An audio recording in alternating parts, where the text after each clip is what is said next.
Thank you very much. I would like to invite Mayur. Mayur ji is a youth volunteer of BAPS, and he is a bachelor's in finance as well as philosophy. Very interesting. I think we need a lot of philosophy in finance, especially over the last 7 years. We actually need more of it. He is also a CFA. He works in investment strategy, and he is interested in animal protection and environmental conservation. So he's going to be using the projector. So if somebody can help set up the projection. The computer is connected, so if we can turn on the projector. They'll turn out the light, yes.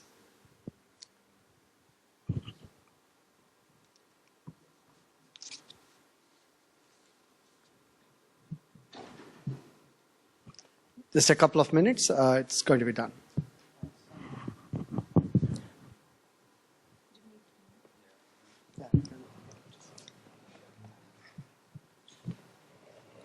Om Shanti. So while we wait for that to come up, I just wanted to just quickly introduce the topic, which I have two basic messages to deliver to you here today. First is what we just heard, actually just before I came up, the inherent connection between nature and God and the divine. So that is one really interesting area that that warrants further exploration.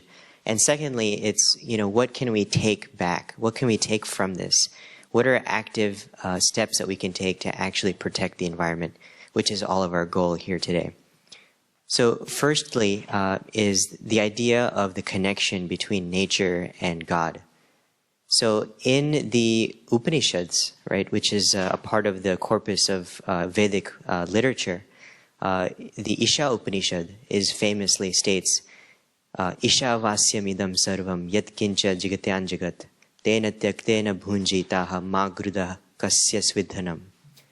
This means that all of nature is pervaded by Brahman, Parabrahman, God, the divine. Whatever word you use for the divine is connotated by that word Brahman. Great. So there we have it. There's the first quote there by the Isha Upanishad, which famously states this. The Mandukya Upanishad also states, Om iti etad aksharam idam sarvam tasya upavyakhyanam. So again, it's stating that all of creation, all of this world, infinite universes that exist all throughout creation is all pervaded by that essence, Akshar Brahman. The Chandogya Upanishad also states this very famously, Sarvam Khalvidam Brahma. Everything is Brahma, everything is divine. So this is the message of the Upanishads. The Shvetashvatar Upanishad also I didn't have the Sanskrit quote here, but this English translation helps convey the message even better. The Shvetashvatar Upanishad, chapter number 3, verse 16, states that it has hands and feet everywhere, and eyes, heads, and faces everywhere, and it is possessed of ears everywhere. It exists among all the creatures, pervading all. So it is being referenced as Brahman, or the divine, the supreme being, the ultimate reality.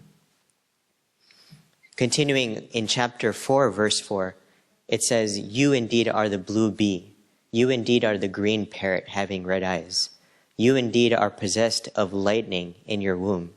You are indeed the seasons and the seas. You indeed are without beginning. You exist as the omnipresent, from whom have sprung all the worlds. So again, the Upanishads are very clear, and it states that there is an inherent connection, a unity between nature and the divine. So nature is intrinsically divine because it's not separate from Parabrahma. It's like the artwork of an artist, of a master artist. The essence of all creation is this ultimate reality. So it therefore follows that if nature is divine, then how can it be disrespected, disrupted, or destroyed? So the practical takeaway from all of this is that we understand that we all want to protect nature. Here are a couple of quick steps that we can all take. Recycle. right? It's very, very simple. Vegetarianism is another big thing. There's a major study that was published in 2014 by the Climatic Change report. It's a journal, academic journal, which stated that meat eaters produce almost twice the carbon footprint that vegetarians do. So vegetarianism and diet is a big part of it. No styrofoam, it's a big thing. Use stainless steel wherever possible. Use less plastic and don't buy bottled water as much. Studies show that there's really no difference between bottled water and tap water. And shop at stores that promote sustainable farming and agriculture. There's Mom's, there's Roots, there's Whole Foods, Trader Joe's, many others like that. So choose to shop at those stores if they're available to you. And finally, volunteer to plant trees, because the way to offset global warming and to offset the carbon emissions is to plant trees. The more the trees, the more the oxygen, the less the carbon greenhouse gases in the environment. So that's the summary of my small talk here today. Wonderful. Mayurji, thank you very much. And I think we need to be awarded some